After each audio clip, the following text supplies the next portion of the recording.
What's going on, guys? Welcome back to this Introduction to Python tutorial series. Just a quick housekeeping thing. In the past, I know whenever I run the program, you guys have been seeing the output and anything from the console down here. In the future, we're going to go ahead and run with it in this window. As we move on to future tutorials, we're going to be messing with input. Not in this tutorial, but in later ones, it's just going to be easier to work right here. So just keep that in mind. Future will be looking right here in this window. But for now, let's go ahead and learn a thing or two about conditionals. That's our main topic today. And so conditionals include if, else, else if, and they're also going to be talking about operators like and or not, also equals equals, but I did not specify that in the comment. All right, so let's go ahead and learn what exactly these things are. What are conditionals? Well, just like a human needs to make decisions, a computer can also need to make decisions when they're running through a program.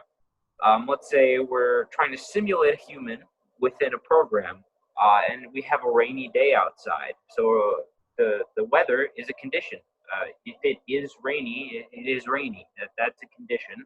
And so if it is rainy, my human should grab an umbrella before going outside. If it is not rainy, my human should not grab an umbrella before going outside. And so the condition dictates which course of action the computer is going to take. And so that's essentially how a conditional works. So without further ado, let's learn how to program them. Let's start with the probably most famous and maybe even most used one, if. Actually, probably most used. All right, so if this is the syntax for if. We have if, and then we have two parentheses, and then we take in a parameter. And so and the parameter must be a conditional statement, which essentially evaluates to true or false. Now I have gone ahead and created 4 Boolean variables, which automatically evaluate to true or false. So what we could do is we could just write bool1, and then that is since bool1 has a value of true, it evaluates to true false. And then at the end of every if statement, we put a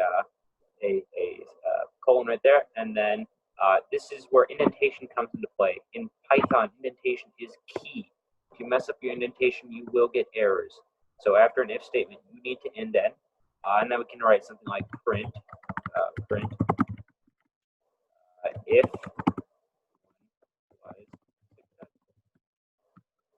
and so essentially what we're saying here is if Boolean1 evaluates to true, then it will print this statement here. And after printing that statement, it will proceed with the rest of the program. Now, Boolean1 has a value of true. So we should see that if 1 was successful, should be printed. And let it load.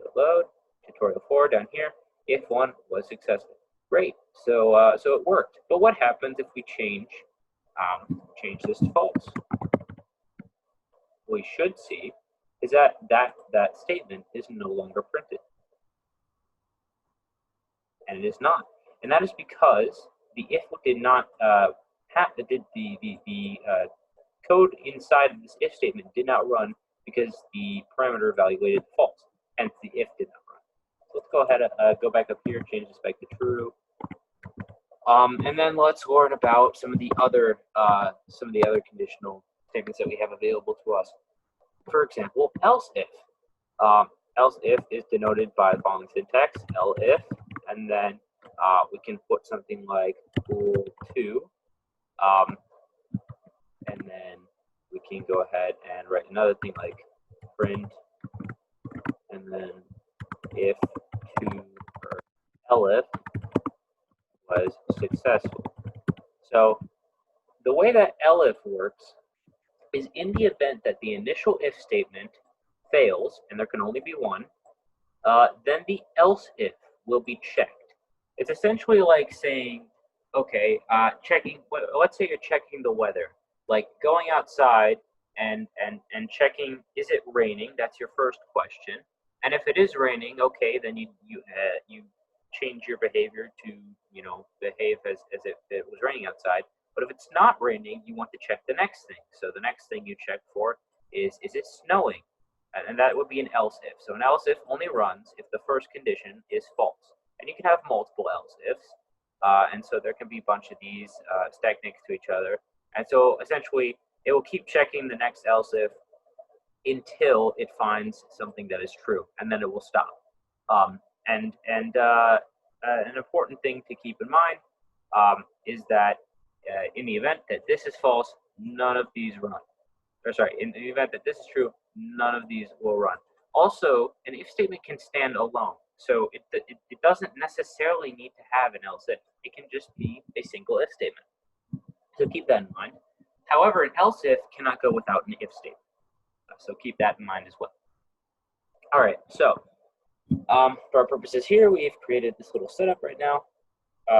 If we want to make sure that the else if works, we're going to need to set bool 1 to false because we want to intentionally make it fail so that bool 2 or this will succeed.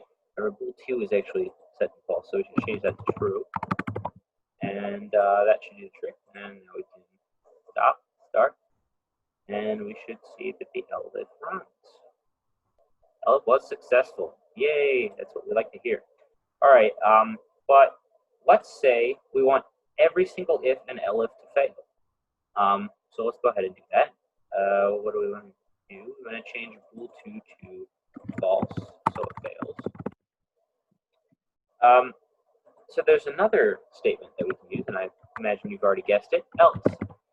Else does not take a condition because else runs when everything else fails. So if you put in an else statement, it will run in the event that all of your ifs and elifs are evaluated to be false. So let's say print the else. There we go. Stop that, start that, and now we can see that the else ran. Isn't that great? Okay, so now we have a good understanding of if, elif, and else, what exactly they do, how they're related. Now let's talk about operators.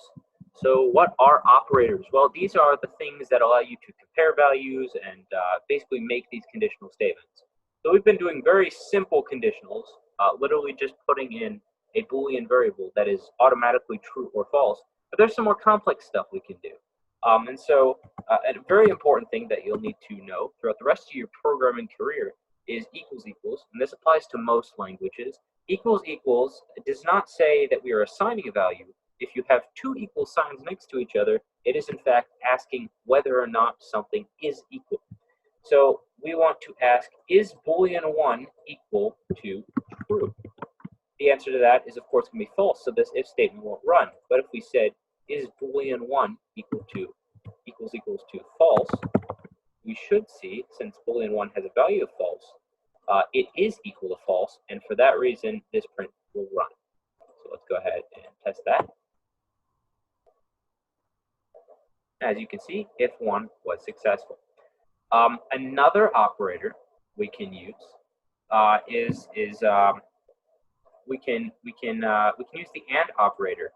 And so the way the AND operator works is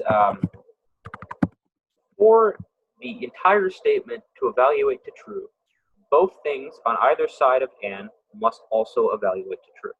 So let's find another variable, say bool 4, and is it equal to true? This should do the trick. So now we have two separate statements on either side of AND. We have bool 1 equals false, and that is true. And bool 4 equals true, and that is true. And since both of these are true, the entire statement evaluates to true. However, if only one of these was false, the entire statement would evaluate to false. If both of them were false, the entire statement would evaluate to false. The only way this can be true is if both sides are true. So let's go ahead and run that. I don't see any errors. I think we're all good. Yeah, so if 1 is successful. Now there's another type of operator, and this is the OR operator. It's very similar to AND, except for it has a slight difference. So let's change one of these to be false. Now remember what I said about AND requiring both sides to be true in order for the entire thing to be true? Well, with OR, only one side needs to be true. So if this statement is correct, or if this statement is correct, the entire thing will be evaluated as correct. And so if either one of these is correct, the if will run. So we can go ahead and hit start, test that out real quick, and that should do the trick. And then there's one more operator, which is not, which you may or may not use, at least at this level, probably won't be using much, but we can talk about it real quick. Not as is very similar to if, except it's the opposite. that sounds kind of funny, but essentially, let's say you wanted, if we use not here instead of equals equals, we would check whether this statement is not true. So right now, this statement, so bool 4 is equals true. And so when we're checking is bool 4 equal to false, that is going to evaluate to false. However, if we put a not in front of it, what we should see is that it will be equal to true, because not automatically inverts what we are doing. Ta-da, just like that. And so now we have a good understanding of and or not. And then there's we don't just need to deal with booleans when executing conditionals. Another thing we might need to do is compare different numerical values. So let's go ahead and make some numbers. Let's say num1 equals 5 and num2 equals 10. There are a couple other operators to keep in mind, and those are basically less than, equal than, greater to, or less than, equal than, or greater, less than, equal to, less than and equal to, less than, greater than, equal to, and greater than. My bad. My English is all scrambled today. And so we can check these using very simple symbols. So we can say num1 is less than num2. I guess my num1 did not type in correctly. Okay, there we go. We put this colon in there, and we say, just print something out just to make sure we did it right. Num1 is less. And so what will happen here is if, in fact, number 1 is less than number 2, this if will evaluate to true, and we should see the print statement run. We can go ahead and test that real quick. And number 1 is 5 and number 2 is 10, so we should see that number 1 is in fact less than number 2. So the print statement will run. Just like that, number 1 is less. If we reverse them, if we said this is 10, this is 5, the statement would be false because 10 is not less than 5. We can also flip this the other way around.